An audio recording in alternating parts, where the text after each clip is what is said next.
நீங்கள் பார்த்துக் கொண்டிருப்பது நியூஸ் 21 செய்திகள். தமிழ்நாடு செய்திகளை உடனுக்குடன் தெரிந்து கொள்ள நியூஸ் 21 செய்திகளை பாருங்கள். உண்மை, உழைப்பு, உயர்வு. சின்னமனூரில் பூட்டை உடைத்து கொள்ளை. தேனி மாவட்டம் சின்னமனூர் மின்னர் நகர் பகுதியில் பாஸ்கரன் என்பவர் பாலாஜி ஸ்டோர் என்ற பெயரில் சுமார் 13 வருடமாக பல சரக்கடைகளை நடத்தி வருகிறார்.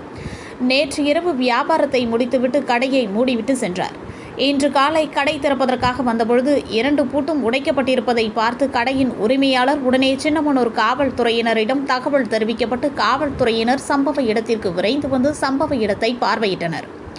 இதில் கடையின் உரிமையாளர் கூறியதாவது: 30,000 பணம், வியாபாரத்திற்கு வைக்கப்பட்டிருந்த கோதுமை மாவு, shampoo, brush, gold winner oil ஆகியவை மர்ம நபர்கள் எடுத்து சென்றதாக கூறினர்.